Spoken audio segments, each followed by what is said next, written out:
नमस्कार मंडळी, स्वागत आहे आपल्या 7 पुस्तकांची या मराठी यूट्यूब वाहिनीवर.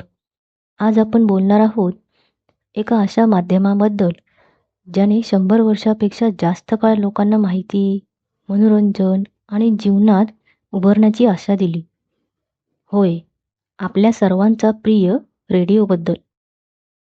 आज आपण मोबाईल, इंटरनेट, सोशल मीडिया अशा असंख्य माध्यमांनी वेढलेलो आहोत. पण या सगळ्यांच्या आधी एक माध्यम होते, ते म्हणजे रेडिओ. दृष्टीपेक्षा आवाज आठवणीत जास्त ठसतो असं म्हणतात. ना नेटफ्लिक्स, ना यूट्यूब, ना प्लेलिस्ट, फक्त एक साधा आवाज. कधी स्पष्ट तर कधी अस्पष्ट, पण जणू काही अंतर कमी करणारा आणि मनात घर करणारा. जून 1923 साली मुंबईच्या रेडिओ क्लबने भारतातील पहिले रेडिओ प्रसारण केले.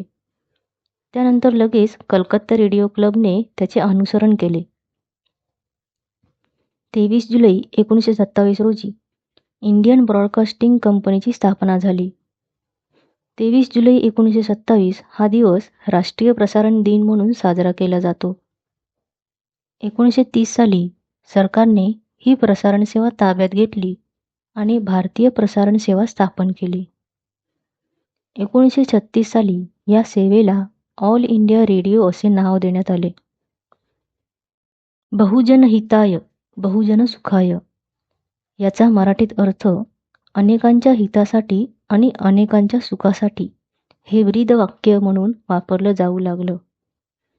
1956 साली राष्ट्रीय प्रसारणासाठी आकाशवाणी हे नाव देण्यात आलं. 13 फेब्रुवारी हा दिवस जागतिक रेडिओ दिवस म्हणून साजरा केला जातो. त्यानंतर प्रत्येक गावात, शहरात, चहाच्या टपऱ्यांवर, शेतातल्या घरात आणि लोकांच्या घरात रेडिओ होता. तेव्हा टी व्ही नव्हते. सिनेमा थिएटर्स, नाटकं, रेडिओ ही मनोरंजनाची साधने होती. रेडिओने लोकांच्या जीवनात विविध स्तरांवर बदल घडवले. रेडिओमुळे विश्वसनीय आणि तत्पर बातम्या ऐकायला मिळायच्या. शास्त्रीय आणि प्रादेशिक संगीत कार्यक्रम, सुरेल गाण्यांची मैफली, विद्यार्थ्यांसाठी ज्ञान देणारे कार्यक्रम, शेतीविषयक माहिती, हवामानाचा अंदाज हे सारं काही रेडिओवर ऐकायला मिळत होते. रेडिओमुळे लोकगीते, भारुडं, नाटकं, कथा, कवी संमेलने ऐकायला मिळत असे. त्यामुळे आपल्या संस्कृतीला आणि कलाकारांना एक सुंदर व्यासपीठ मिळालं. त्यामुळे अनेक दिग्गज कलाकारांच्या करिअरची सुरुवात रेडिओवरूनच झाली. आपत्ती आणि संकट काळात म्हणजे वादळं, पूर, युद्धांच्या वेळी रेडिओने नेहमीच लोकांसाठी मदतीचा हात पुढे केला. युद्धाच्या वेळी सावध होण्यासाठी, जीव वाचवण्यासाठी सायरन वाजवले जात होते. मॉकड्रिल कसे करायचे हे सुद्धा रेडिओवरून समजत होते. अशा परिस्थितीमध्ये रेडिओने महत्त्वाची भूमिका निभावली. रेडिओवर विनोदी कार्यक्रम, क्रिकेटमध्ये किती चौकार मारले, किती षटकार मारले, विकेट घेतल्यावर क्रिकेटचा स्कोअर किती झाला, हे ऐकणं जणू आनंदाचा सोहळा असायचा. त्या काळी मर्फी आणि फिलिप्स हे 2 रेडिओचे ब्रँड भारतात लोकप्रिय झाले आणि घराघरात रेडिओ आणण्यात दोन्ही कंपन्यांची भूमिका महत्त्वाची होती.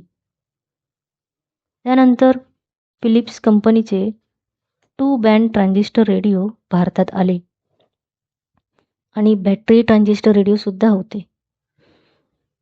1960-70च्या दशकात सोनी कंपनीचा ट्रान्झिस्टर रेडिओ भारतात लोकप्रिय झाले.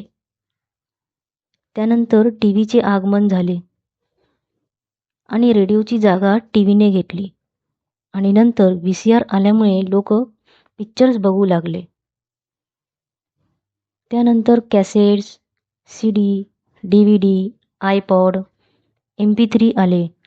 त्यामुळे रेडिओ अडगळीत गेला, पण त्याचे अस्तित्व संपले नव्हते.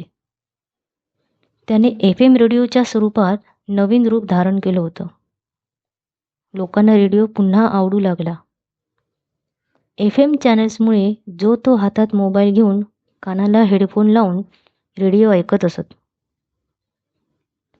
आरजेच्या बोलण्यातली मजा, चर्चासत्र, विनोदी कार्यक्रम या सगळ्यांनी नवीन पिढीला जोडून ठेवले. आज इंटरनेट, रेडिओ, पॉडकास्ट आणि मोबाईल ॲप्समुळे रेडिओ पुन्हा एका नव्या रूपात आपल्यासमोर उभा आहे. तंत्रज्ञान कितीही बदललं तरी रेडिओ आणि लोक यांच्यातील नाळ दिवसेंदिवस अधिक मजबूत होत आहे. बदलत्या काळातही रेडिओ आवाज ऐकून तितकीच उबदार, जवळचा आणि विश्वासाचा वाटतो. तर मंडळी, तुमच्या काही रेडिओबद्दलच्या आठवणी असतील तर कमेंट्स बॉक्समध्ये सांगा. 7 पुस्तकांची या मराठी यूट्यूब वाहिनीला लाईक, शेअर, सबस्क्राईब करायला विसरू नका. अशा वेगवेगळ्या विषयांच्या नोटिफिकेशनसाठी बेल आयकॉनवर क्लिक करा. पुन्हा भेटूया नवीन विषयासोबत. धन्यवाद.